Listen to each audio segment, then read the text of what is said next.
ലോകമെങ്ങുമുള്ള കോടിക്കണക്കിന് യുവാക്കളുടെ മനസ്സുകളിൽ രതികാമനകളുടെ തീ കോരിയിട്ട നീലച്ചിത്ര താരമാണ് സണ്ണി ലിയോൺ.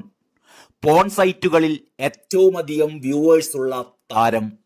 പോൺ ഫിലിമുകൾ കാണാത്തവർക്ക് പോലും സണ്ണി ലിയോണിനെ അറിയാം.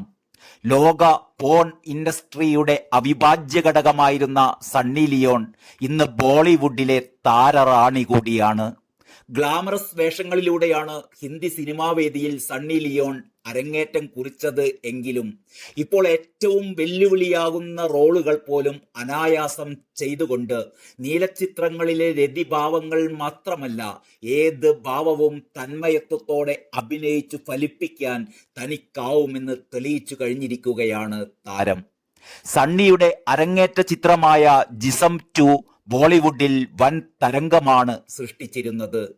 പോൺ താരം എന്ന ഇമേജിൽ നിന്നും പുറത്തു കടക്കാൻ ആദ്യ ചിത്രങ്ങളിലൊക്കെ ഏറെ കഷ്ടപ്പെടേണ്ടി വന്നുവെങ്കിലും തുടർന്നങ്ങോട്ട് കൊമേഴ്സ്യൽ ചിത്രങ്ങളിലെ അവിഭാജ്യ ഘടകമായി സണ്ണി ലിയോൺ മാറുകയായിരുന്നു. സണ്ണി ലിയോൺ പ്രധാന കഥാപാത്രമായി എത്തുന്ന ഏറ്റവും പുതിയ ചിത്രമാണ് കൊട്ടേഷൻ ഗ്യാങ്.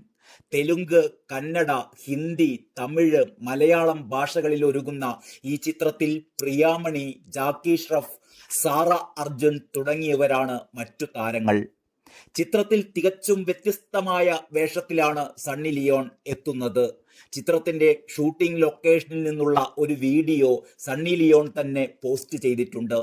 നീണ്ട തലമുടിയും പാവാടയും ഷർട്ടും ധരിച്ച് മൂക്കുത്തിയും വളപ്പൊട്ടും വെച്ചുള്ള സണ്ണി ലിയോണിനെ ഒറ്റ നോട്ടത്തിൽ ആർക്കും തിരിച്ചറിയാനാവില്ല.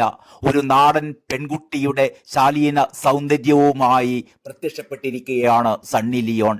പക്ഷേ ഈ ചിത്രത്തിൽ ഗ്രാമീണ യുവതിയായി മാത്രമല്ല, ആക്ഷൻ നായികയായി ചീറ്റപ്പുലിയെപ്പോലെ ചീറിക്കൊണ്ട് കടിച്ചു കീറുന്നുമുണ്ട് സണ്ണി ലിയോൺ, പ്രത്യേകിച്ചും ജാക്കി ഷ്രഫുമായുള്ള കോമ്പിനേഷൻ രംഗങ്ങളിൽ. സണ്ണി ലിയോൺ പങ്കുവെച്ച വീഡിയോക്ക് നിരവധി പേരാണ് കമന്റുകളുമായി എത്തിയിരിക്കുന്നത്. സണ്ണിയുടെ പുതിയ സിനിമക്ക് എല്ലാവിധ ആശംസകളെന്നും പുതിയ ലുക്കിലും സണ്ണി ലിയോൺ വളരെ നന്നായിട്ടുണ്ടെന്നുമൊക്കെയാണ് കമന്റുകൾ. ജൂലൈയിലാണ് കൊട്ടേഷൻ ഗ്യാങ് തിയേറ്ററുകളിലെത്തുക. യഥാർത്ഥ ജീവിതത്തിലെ ചില സംഭവങ്ങളിൽ നിന്ന് പ്രചോദനം ഉൾക്കൊണ്ട് ഒരു റിയലിസ്റ്റിക് സ്ത്രീ കേന്ദ്രീകൃത ക്രൈം ത്രില്ലർ ചിത്രമാണ് ഇത് എന്നാണ് അണിയറ പ്രവർത്തകർ പറയുന്നത്. Entertainment desk, Kalakaumudi.